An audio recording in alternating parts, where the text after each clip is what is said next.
कालाग्नि रुद्र उपनिषद। इस कालाग्नि रुद्रोपनिषद के ऋषि संवर्तक अग्नि, अनुष्टुप छंद और देवता श्री कालाग्नि रुद्र हैं। श्री कालाग्नि रुद्र देव की प्रसन्नता के लिए इसका विनियोग किया जाता है।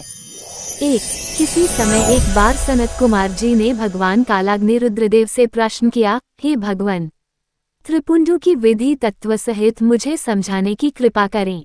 वह क्या है, उसका स्थान कौन सा है, उसका प्रमाण अर्थात आकार कितना है, उसकी रेखाएं कितनी हैं, उसका कौन सा मंत्र है, उसकी शक्ति क्या है, उसका कौन सा देवता है, कौन उसका करता है तथा उसका फल क्या होता है।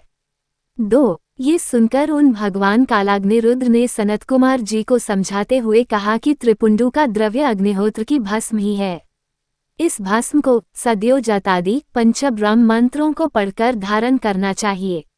अग्निरिति भस्म, वायुरिति भस्म, खमिति भस्म, जलमिति भस्म, स्थलमिति भस्म, पंचभूतादि मंत्रों से अभिमंत्रित करे। मानस्तोक मंत्र से अंगुली पर ले तथा मानो महान मंत्र से जल से गीला करके त्रियायुष इस मंत्र से सिर, ललाट, वक्ष एवं कंधे पर तथा त्रियायुष एवं त्रयंबक मंत्र के द्वारा 3 रेखाएं बनाएं। इसी का नाम शांभव व्रत कहा गया है। इस व्रत का वर्णन वेदज्ञों ने समस्त वेदों में किया है। जो मुमुक्षु जन यह आकांक्षा रखते हैं कि उन्हें पुनर्जन्म न लेना पड़े, तो उन्हें इसे धारण करना चाहिए। ऐसा सुनने के पश्चात सनत कुमार जी ने पूछा कि त्रिपुंड की 3 रेखाओं को धारण करने का प्रमाण, लंबाई आदि क्या है। भगवान श्री काला ने उत्तर दिया कि 3 रेखाएं दोनों नेत्रों के भ्रूमध्य से। रुद्र उपनिषद। आरंभ कर स्पर्श करते हुए ललाट मस्तक पर्यंत धारण करे।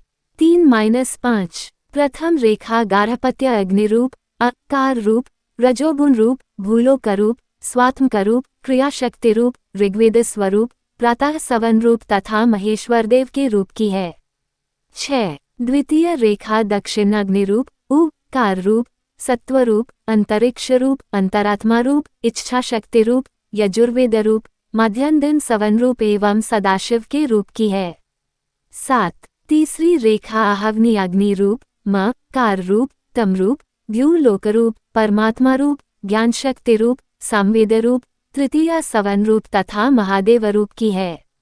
8. इस तरह से त्रिपुंड की विधि से जो भी कोई ब्रह्मचारी, गृहस्थ, वानप्रस्थी अथवा सन्यासी भस्म को धारण करता है, वह महापातकों एवं उपपातकों से मुक्त हो जाता है। वह समस्त तीर्थों में स्नान करने के सदृश पवित्र हो जाता है। उसे समस्त वेदों के पारायण का फल प्राप्त हो जाता है। वह संपूर्ण देवों को जानने में समर्थ हो जाता है। वह समस्त प्रकार के भोगों को भोगकर भगवान शिव के लोक को प्राप्त करता है। वह पुनः जन्म नहीं लेता। इस प्रकार से भगवान कालाग्नि रुद्रदेव ने सनत कुमार जी से त्रिपुंड के धारण करने की विधि का वर्णन किया है।